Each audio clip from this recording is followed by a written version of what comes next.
it up, made a meal in a minute. Gang banging, I killed the lieutenant. Dope boy and I'm still winning. Still rolling on Nolansville. Shoot out the window, yo, hold the wheel. Then keep riding, we know the drill. From Nashville, still a river rat. Keep a semi with me, I'ma bust that. It's me, SimbaTv. Bang! What is good, YouTube fam? It's your boy Simba coming back here again with another reaction video for you guys today. For today's reaction video, we got top 10 best Family Guy fourth wall breaks. You guys know, man, I love when Family Guy and just cartoons and shows in general break the fourth wall. I think it's so funny to me. It's cool to see, and I can't wait to jump up in it. Let's get it. Family Guy loves to be self-aware. So do we. Welcome to Watch Mojo, and today we're counting down our picks for the top 10 fourth wall breaking moments on Family Guy. I want those cameras off! Fourth wall! You're breaking the fourth wall! For this list, we're looking at the funniest and most self-referential fourth wall breaks in Family Guy history, and ranking them based on hilarity, originality, and thematic resonance. Come on, everybody, let's go to the mall. It's time for the Christmas carnival. It's Stewie's first Christmas. Again? Number 10, Again? TV Guide. Ah, yes. Remember the beloved TV Guide? Family Guy certainly does. So much so that they poke fun at it in Season 8's Dial Meg for Murder. After hearing the rodeo is coming to town, Peter signs up to be a cowboy almost immediately. And for those of you who are handy with a horse, entry spots are still open. Oh God, this seems like the kind of thing Peter— Too late, Brian. To ease Lois's exasperation, he points to the TV Guide and tells her that this week's episode is supposed to be about him getting into trouble at the rodeo anyway. This is true to an extent, as Peter is, molested by one of the bulls. We were promised some lighthearted zaniness, not a cross-species assault. Then again, the guide always did have a penchant for mincing words. We really should have seen it coming. Sunday. Here it is. Peter gets more than he bargains for when he joins the rodeo. Boy, did I. And Meg dates a prison escapee! Oh no! Luke, run! Number 9. Chris isn't ready for flashbacks. Chris certainly isn't the smartest member of the Griffin family. This has to be In one fact, of the funniest he's probably ones. the stupidest. I love the Christmas carnival! Chris, calm down. You're giving yourself a nosebleed. So stupid that he can't even set up a basic flashback. While eating dinner with the family, Chris states that it's even wilder than his dinner at the Sullivans.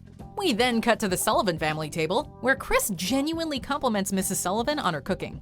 It's the perfect anti-joke, and both Peter and Lois proceed to berate Chris for his inability to procure a proper flashback. That was just awful, Chris. Terrible. He is not ready for flashbacks. No, he I is love not. this one so Ironically, much. this meta joke about a failed cutaway is funnier than quite a few of Family Guy's actual cutaways. Number 8. I'm a Family Guy. It turns out that Peter gets really excited when characters in movies say the title of the movie. Oh boy, I usually only get this excited when they say the title of a movie in the movie. To reinforce the joke, we're taken to a movie theater where Peter gets excited watching the title-dropping Clear and Present Danger, As Good as It Gets, and Superman 4: The Quest for Peace. Later in the episode, Peter is pulled over and Brian gets arrested for possessing marijuana. One of the arresting officers proceeds to denounce Brian's behavior, calling himself a Family Guy and causing Peter to lighten up again. You're under arrest, dirtbag! Oh, come on! I don't appreciate drug addicts in my town. I'm a Family Guy. He said it! And That's so bad. That's so bad. He got a gun pointed to his head, Pete. Come on now. we gotta say, the line is not nearly as contrived as it could have been. Well done, writers. Number 7. The Unfinished Road. In the 10th season episode Meg and Quagmire, Quagmire tries to seduce Meg after she turns 18.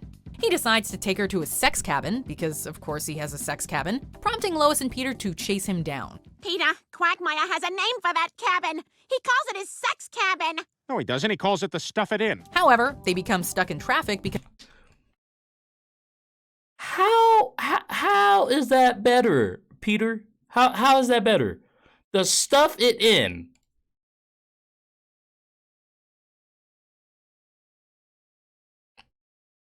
the Family Guy animators haven't completed drawing the road ahead. It's a great visual gag, complete with a blank white landscape, an unfinished road, and some crude drawings of trees. We think this is easily one of the smartest and most visually inventive fourth wall breaks in the show's history, even if it's not exactly the funniest. Come on, guys, really? Let's go! What the hell's going on up there? Well, yep. Number 6, Cowardly Lion Gynecologist. Now, if you want both hilarious and inventive, we present you with the Cowardly Lion Gynecologist. After Kevin unexpectedly shows up at the Griffin house, Peter tries to set up an absurd flashback by comparing him to Benedict Arnold Drummond. So I came home. Well, it sounds to me like you're a regular Benedict Arnold Drummond. The Family Guy producers don't know what to do with this confusing setup, prompting them to scramble and air a random cutaway about the Cowardly Lion being Lindsay Lohan's tentative gynecologist. This in turn prompts Peter to grow frustrated over the producer's seeming lack of professionalism. There are just so many mini jokes rolled into one overarching fourth wall break that we have to give props to the writers. What the hell is going on up there? Number 5, Dear Family Guy. The Family Guy writers know how offensive they can be, and as such, always remain one step ahead of the incensed viewers. This is the case in Road to the North Pole, when Stewie compares Santa's industrial and scuzzy workshop to Bridgeport, Connecticut. This can't be it. This can't be Santa's workshop. This looks like Bridgeport, Connecticut. Brian tells Stewie to prepare for the angry letters, and the show cuts away to a pissed-off Bridgeport citizen writing a letter to Family Guy. The show doesn't stop there, however, and continues with the Bridgeport jabs by including a belching factory in the background and having the man proudly defend all the squalid aspects of the city. I'll have you know that Bridgeport is among the world leaders in abandoned buildings, shattered glass, boarded-up windows, wild dogs, and gas stations without pumps. So eat my piss, Jew writers. Luckily, it seems like the real Bridgeport citizens have taken the joke in stride. Number 4, Confused by Old Cutaways. Back to the Pilot is one of Family Guy's most creative episodes, and it contains a brilliant 3-pronged fourth wall break. Having time traveled to the pilot episode, Brian and Stewie watch the family set up cutaways and then stand motionless in the kitchen as the cutaway plays out. Wait, what are they doing? I don't know, they're just standing there like zombies. Do you think they're all right? I'm not sure. The joke ventures even further into meta territory by presenting the Family Guy actors during a modern-day cutaway in which they just relax and pull out their phones. And finally, the show points to their own habit of having way too long cutaways, having Peter smoke a cigarette during a lengthy Al Harrington gag. It's a fourth wall break inside a fourth wall break inside a fourth wall break. That's great. Talk about taking self-referential humor to the next level. Oh my god, is that what we did back then? Number 3, Peter falls down the stairs. We think it's safe to say that absolutely no one was expecting this bit. Aside from maybe The Simpsons, which features a different couch gag every time, most intro songs remain consistent throughout a show's run. And if people don't skip the intros, they almost certainly tune out due to repetitive boredom. Family Guy throws a massive wrench into the opening number in Whistle While Your Wife Works when Peter falls down the staircase mid-song and crushes a backup dancer.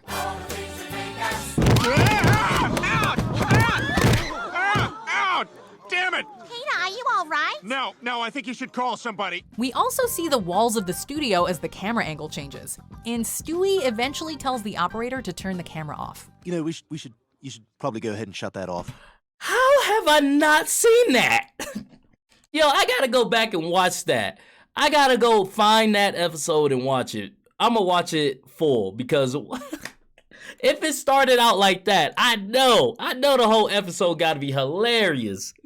It was a wonderful and hilarious way to subvert the audience's expectations, and it's easily the show's most ingenious opening sequence. That's great. Number 2, the sad Michael J. Fox cutaway. In one of the show's cruelest cutaway setups, Peter tells Brian that one of his white shirts was ruined at a wine tasting at Michael J. Fox's house. You only have 2 white shirts? Well, I had a third one, but it got ruined at that wine tasting at Michael J. Fox's house. We all know where this joke is headed, but the show throws us a hilarious curveball. When, instead of a rude cutaway, Peter appears against a white background and tells the viewer the joke was too sad to show.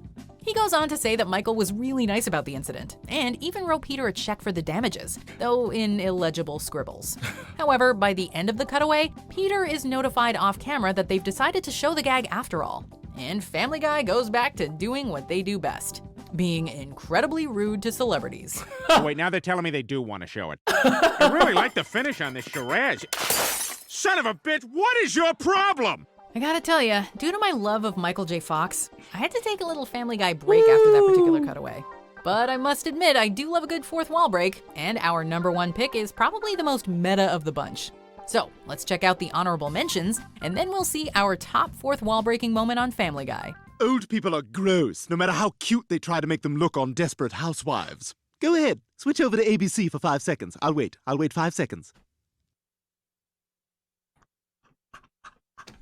Oh my God, did you see? Did you see how old and ugly they are? That's right. Cleveland had a deli. You should check there.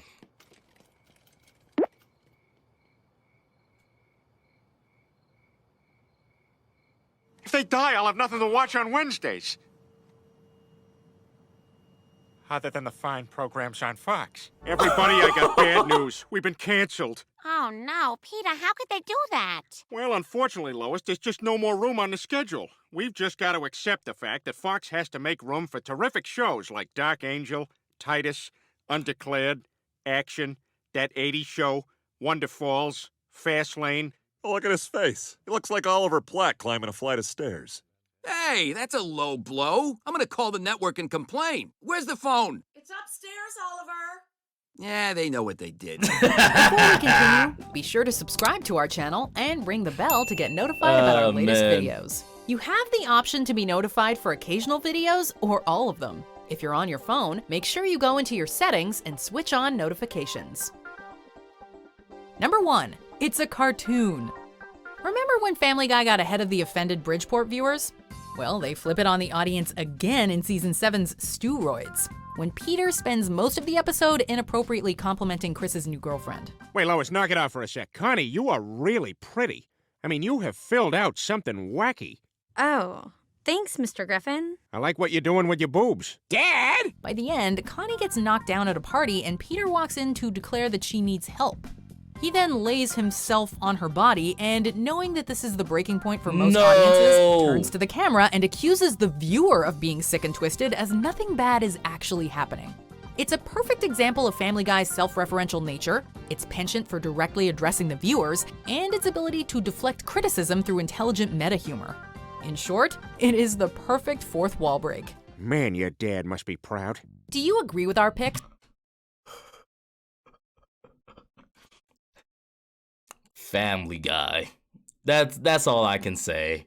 Family Guy. If you guys like this video, go ahead and hit that thumbs up button for me. Thank you guys for commenting, sharing, and subscribing, and I'll see you guys next time. Peace.